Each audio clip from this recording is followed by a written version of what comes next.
जलगांव महानगर पालिका चुनाव में नाम वापस लेने के बाद महायुति ने अच्छी बढ़त बना ली है और अब ये महायुति की 12 सीटें बिना किसी विरोध के जीत गई हैं, जिसमें भारतीय जनता पार्टी की 6 और शिवसेना की 6 सीटें पक्की हो गई हैं, जिससे महायुति के समर्थकों में काफ़ी उत्साह का माहौल है। अब बाकी 63 सीटों के लिए सीधे चुनाव होंगे। महायुति की बिना किसी विरोध के जीत की शुरुआत वार्ड नंबर 12-20 से बीजेपी की गायत्री बेडाले ने की। उसके बाद गुरुवार को नाम वापस लेने के पहले दिन शिवसेना ने मनोज सुरेश चौधरी, प्रतिभा गजानन देशमुख और गौरव चंद्रकांत सोनवड़े बिना किसी विरोध के चुने गए। शुक्रवार 2 जनवरी को नाम वापस लेने के दूसरे और आखिरी दिन सुबह nationalist Congress party Sharad Pawar group की कैंडिडेट सरला सुनील सोनवड़े के नाम वापस लेने के बाद शिवसेना की रेखा चूड़ामन पाटिल का रास्ता बिना किसी विरोध के साफ हो गया।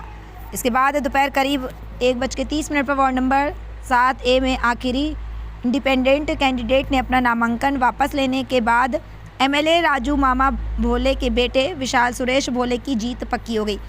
साथ ही वार्ड नंबर 7A में शिवसेना ठाकरे ग्रुप की जयश्री बीकन हिवराले ने बीजेपी की दीपमाला मनोज काले के खिलाफ नाम वापस ले लिया, जिससे वहां बिन विरोध चुनाव जीत गई। इस बीच वार्ड नंबर 2A में शिवसेना के सागर श्याम सोनवड़े के खिलाफ के बाद 5 इंडिपेंडेंट कैंडिडेट ने छाननी के बाद अपना नामांकन वापस ले लिया। उसी दिन दोपहर में बीजेपी के doctor Vishwanath Khadke, ward number 16A Vaishali Amit Patil, ward number 13C Ankita Pankaj Patil, ward number 7B और शिवसेना के गणेश उर्फ Vikram Sonawade ward number 19B के नाम भी निर्विरोध पक्के हो गए। इन सभी घटनाक्रमों के कारण जलगांव नगर निगम में महायुति की निर्विरोध सीटों की संख्या 12 हो गई है और बाकी 63 सीटों के लिए चुनाव लड़ा जाएगा। महायुति की सफलता ने राजनीतिक माहौल को गर्म कर दिया है और सभी का ध्यान आने वाले चुनावों पर केंद्रित है।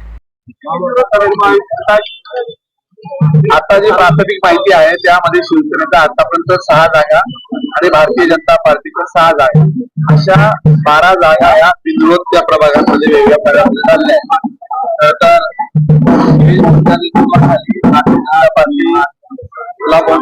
शिवसेना अनिलदादा गुलाबरावजी देवकर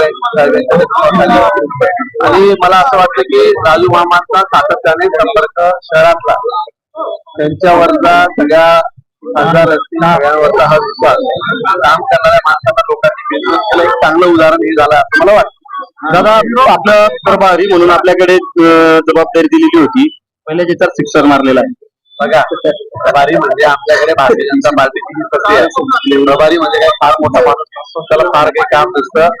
राजू मामांना ज्या अडचणी सांगता येत नाही त्यांनी त्या माझ्या नावाने सांगायच्या आणि मला काही करायचं असेल तर राजू मामाने सांगायचं। अशी ती प्रक्रियेचा एक भाग आहे, त्याच्यामुळे त्याच्यामध्ये कुठलंही काही फार काही रॉकेट सायन्स माझ्याकडे नवीन नाहीये। फक्त मी राजू मामांना आणि भारतीय जनता पार्टीच्या सगळ्या पदाधिकाऱ्यांना मदत करण्यासाठी इथं होतो बस। दादा आता या ठिकाणी आता ठाकरे गटाने हा आरोप लावलेला आहे की आपण जे आहे उमेदवारांना कोण दिली, दबाव टाकला, संजय सावंत यांनी आरोप लावलेला आहे बघा। त्यांची माणसं माघार घेत आहेत आणि ते आरोप आम्हाला लावतात। तुमची माणसं तुम्हाला सांभाळता येत नाही। फक्त पहिला मुद्दा म्हणजे राजू मामाने जसं सांगितलं साधारणतः 600-700 लोक इथं उमेदवारी मागत होते, त्यांच्याकडे उमेदवार तयार नव्हते। जो आला त्याला त्यांनी इन्फॉर्म राष्ट्रवादीने पण दिलेत, दोन्ही पक्षांनी जो आला त्याला ते उमेदवार द्यायला तयार होते। त्याच्यामुळे ते टिकणार नाही। लोकांचा त्यांनी कौल घेतला असेल आणि पक्ष त्यांना समोरचा पक्ष हा कुठल्याच पद्धतीने नेतृत्व सभा घेणार नाही। ठाकरे परिवार हा पूर्ण मुंबईत अडकला आहे आणि उद्या उठून म्हणजे रोहित पवार असतील किंवा शरद पवार असतील हे कार्यकर्त्यांना वाऱ्यावर सोडणार आहेत आणि असतील हा जो विश्वास होता, त्याच्यामुळे त्या लोकांनी सरळ सरळ पराभवाचं तोंड पाहण्यापेक्षा ती माघार घेतली। मी या पलीकडे तुम्हाला सांगतो आता या ऑफिशियल 12 जागा बिनविरोध झाल्या आहेत, अजून 20 उमेदवार हे पाठिंबा देण्याच्या तयारीत आहेत। त्याच्यामुळे समोरचेच पक्ष जे आमच्या पक्षाचे काय राजू मामाने सांगितलं की साधारणतः आकडा हा 12 + 8 20 25 पर्यंत जाऊ शकतो, म्हणजे 25-30 पर्यंत की ज्यामध्ये सर्व उमेदवार हे भारतीय जनता पार्टी शिवसेना महायुतीला पाठिंबा देतील अशी परिस्थिती आहे। म्हणजे समोरच्याकडे उमेदवार या निवडणुकीमध्ये राहतील का नाही राहतील आताच 12 ठिकाणची परिस्थिती आहे। अजून आगे आगे देखो होता है क्या। भारतामध्ये भारताचे लाडके पंतप्रधान आदरणीय मोदी साहेब, राज्यामध्ये मुख्यमंत्री आमदार देवेंद्र भाऊ, आमच्या जिल्ह्याचे नेते नामदार गिरीश भाऊ, नामदार गुलाबराव पाटील, नामदार अमित दादा व सर्व आमदार खासदार, इथले प्रभारी आदरणीय मंगेश दादा, खासदार स्मिताताई व सर्व कार्यकर्त्याच्या माध्यमातून जे नेतृत्व असतं विकासाचं ते जनतेने मान्य केलेलं आहे.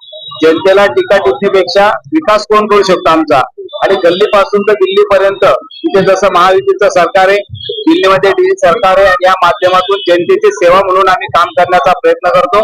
आणि जनतेचा कौल आम्हाला आशीर्वाद दिलेले, भविष्यात सुद्धा महायुतीचा महापौर इथे होईल अशी आम्हाला अपेक्षा आहे. आणि जनता विकासाच्या मुद्द्यावरती मतदान करते. आज आम्ही भारतीय जनता पार्टी म्हणून किंवा महायुती म्हणून मला वाटतं कोणावरती टीका टिप्पणी न करता विकासाच्या मुद्द्यावरती जनतेसमोर जाणार आहोत. आणि भविष्यात आम्ही 2014 पासून केंद्रात राज्यात सरकार आल्यानंतर आम्ही काय करू शकलो याचा आम्ही जनतेपर्यंत मांडणार, आणि भविष्यात काय करणार हे सुद्धा जनतेला सांगणार. आणि याच्या माध्यमातून मला वाटतं जनता आम्हाला आशीर्वाद देईल अशी आम्हाला अपेक्षा आहे. मामा काय सांगाल, तुमचे चिरंजीव विजयी झाले, भाजपाचे एकूण 6 उमेदवार विजयी झालेले, 7 उमेदवार बिनविरोध झालेले. मला वाटतं इथे खरं पाहिलं असेल तर विरोधक काही दिसत नाही समोर, आणि बऱ्याच ठिकाणी विरोधक नसल्यामुळे जे काही मित्र पक्षातले काही लोक असतील, आमच्यातले किंवा आमचेच काही कार्यकर्ते असतील ते इच्छुक होते. कारण प्रत्येक 75 प्रभागामध्ये भारतीय जनता पार्टीच्या इच्छुक उमेदवारांनी फॉर्म भरले होते, आणि एक समन्वयाने आम्ही त्यांना विनंती केली आणि त्यांनी माघार घेतलेली. त्याच्यामुळे 6 उमेदवार आमचे, आणि मला वाटतं सेनेचे सुद्धा 6 उमेदवार आलेले. आज 12 उमेदवार मला वाटतं 75 मधून बिनविरोध झालेले. हा जनतेचा कौल आम्हाला दिलेला आहे, आणि या माध्यमातून राहिलेले सुद्धा जे उमेदवार आहे ते आमचे महायुतीचे सर्व निवडून येतील असं आम्ही जनतेला विनंती करतो. त्यांनी आम्हाला आशीर्वाद द्यावे जनतेची सेवा करण्यासाठी अशी सर्वांना नम्रपणे विनंती करतो. पाठिंबा देणाऱ्यांची संख्या वाढणार का? ते वाढतील बघा. आदरणीय प्रभारी मंगेश दादा, आम्ही खासदार असतील, सर्व कार्यकर्ते असतील, नामदार नेतृत्वात, नामदार गुलाबच्या नेतृत्वात यांच्या माध्यमातून मला वाटतं आम्ही काही राहिलेले उमेदवार असतील, बऱ्याच वेळेला म्हणजे माघारीच्या वेळेला 8-10 उमेदवार राहून गेले किंवा आम्हाला पाठिंबा द्यायचा आहे, माघार घ्यायची असे त्यांच्या अपेक्षा होत्या, पण वेळ झाल्यामुळे देऊ शकले नाही. मला वाटतं उद्या सुद्धा काही उमेदवार आम्हाला पाठिंबा देतील आणि त्या अपेक्षा देऊ शकतील पाठिंबा देतात. जळगाव शहरातील जनतेचे मी मनपूर्वक शिवसेना जिल्हा प्रमुख या नात्याने आभार मानतो की या महायुतीवरती विश्वास विविध प्रभागामधील जे जे उमेदवार होते त्यांनी ठेवलेला आहे. महायुतीचे 12 उमेदवार हे बिनविरोध झालेले आहेत, शिवसेनेचे 6 आणि भाजपाचे 6. मी माननीय या राज्याचे मुख्यमंत्री फडणवीस साहेब, आमचे शिवसेनेचे मुख्य नेते एकनाथ शिंदे साहेब, तसेच राष्ट्रवादीचे उपमुख्यमंत्री अजितदादा यांचं मनपूर्वक अभिनंदन करेल आणि त्यांचे आभार मानेल की त्यांनी जळगाव शहरामध्ये जी महायुतीची घोषणा केली त्या माध्यमातून इथं जळगाव आमचे शिवसेनेचे नेते माननीय नामदार गुलाबराव पाटील साहेब असतील, भाजपाचे नेते गिरीश भाऊ महाजन, तसेच या शहराचे आमदार राजू मामा भोळे, या शहराला प्रभारी असलेले माननीय मंगेश दादा चव्हाण, प्राध्यापक चंद्रकांत अण्णा, आमदार प्राध्यापक चंद्रकांत अण्णा सोनवणे, तसेच आमदार किशोरप्पा पाटील, आमदार चंद्रकांत पाटील, आमदार अमोलदादा पाटील, तसेच माननीय नामदार सावकारेजी, माननीय नामदार रक्षाताई खडसे, म्हणजे सर्व आमदारांचे मी मनपूर्वक आभार मानतो की त्यांच्या मार्गदर्शनाखाली ही जळगाव महानगरपालिका निवडणूक लढत आहे. त्याचं हे फलित आहे. जळगाव शहरामध्ये मागील काळामध्ये विकासाचं पर्व जे माननीय नामदार गुलाबराव पाटील साहेब असतील, जळगाव शहराचे आमदार राजूमामा भोळे असतील, यांच्या माध्यमातून जे विकास काम सुरू झालेले आहेत, आता हे पुढे नेण्यासाठी पुढील काळासाठी नागरिकांनी या महायुतीचा कौल देण्याचं काम सुरू केलेलं आहे. आणि नक्कीच येणाऱ्या काळामध्ये या जळगाव महानगरपालिकेवर महायुतीचा भगवा फडकणार आहे. आणि त्या माध्यमातून जळगाव शहरातील सर्व म्हणजे ज्या आजपर्यंत काही गोष्टी दुर्लक्षित झाल्या असतील, पण येणाऱ्या काळामध्ये आम्ही त्याकडे दुर्लक्ष न करता आरोग्याच्या असतील, दिवाबत्तीच्या असतील, रोड असतील, नक्कीच याकडे लक्ष देऊन येणाऱ्या काळामध्ये या जळगाव नगरीच्या नागरिकांचे प्रश्न सोडवण्यासाठी तत्पर राहू. आज मी मनपूर्वक अभिनंदन पुनश्च सर्व महायुतीच्या पदाधिकाऱ्यांचं पुनश्च अभिनंदन करतो. भाऊ, निवडणुकीनंतर महायुतीच्या किती जागा येणे अपेक्षित आहे आपल्याला? आता आम्हाला आजचा हा अंदाज पाहतात आम्ही असं वाटतं आम्हाला की आमच्या जागा जवळपास सर्वच येण्याच्या याच्यावरती कदारवरती राहतील. जास्तीत जास्त 70 प्लस कशा जागा येतील हाच आमचा अजेंडा असेल. विरोधक कमकुवत वाटतोय का की त्यांनी देखील विकासावर मत मांडून माघार घेतलेली? नाही, या विरोधकाने कमकुवत विरोधकाला धरू नये या मताशी मी आहे. त्याने विकासाला धरून पाठिंबा दिलेला आहे, माघारी नाही घेतलेली, एक पाठिंबा दिलेला आहे की येणाऱ्या काळामध्ये ज्यांना म्हणजे आज उच्च शिक्षित गौरव सोनवणे डॉक्टर असतील किंवा आता आपण पाहिलं असतील की विविध ठिकाणी चांगल्या प्रकारे युवक फळी या माध्यमातून इथं आलेली आहे आणि ते बिनविरोध झालेले आहेत. त्यामध्ये तर रेखाताई या सुद्धा बिनविरोध झालेल्या आहेत. म्हणजे सर्व समावेशक हा या माध्यमातून झालेला आहे. परंतु येणाऱ्या काळामध्ये विकास हेच महत्वाचं उद्दिष्ट आमचं महायुतीचं राहणार आहे. विरोधी या ठिकाणी आपली निवड झालेली आहे. नमस्कार, मी सागर राखी श्यामकांत सोनवणे. आम्हाला पक्षाने यावेळेस संधी दिली आणि आमचे मित्र आपला अश्विन यांनी पण आम्हाला साथ दिली. तर या निमित्त मी बिनविरोध झाला, त्याच्यासाठी धन्यवाद. आपल्या विरुद्ध कोण उमेदवार होते आणि कुठल्या पक्षाने माघार घेतली? आपलं सर्व अपक्ष होते तरी त्यांनी मला सहकार्य केलं, त्यांचं मी धन्यवाद करतो.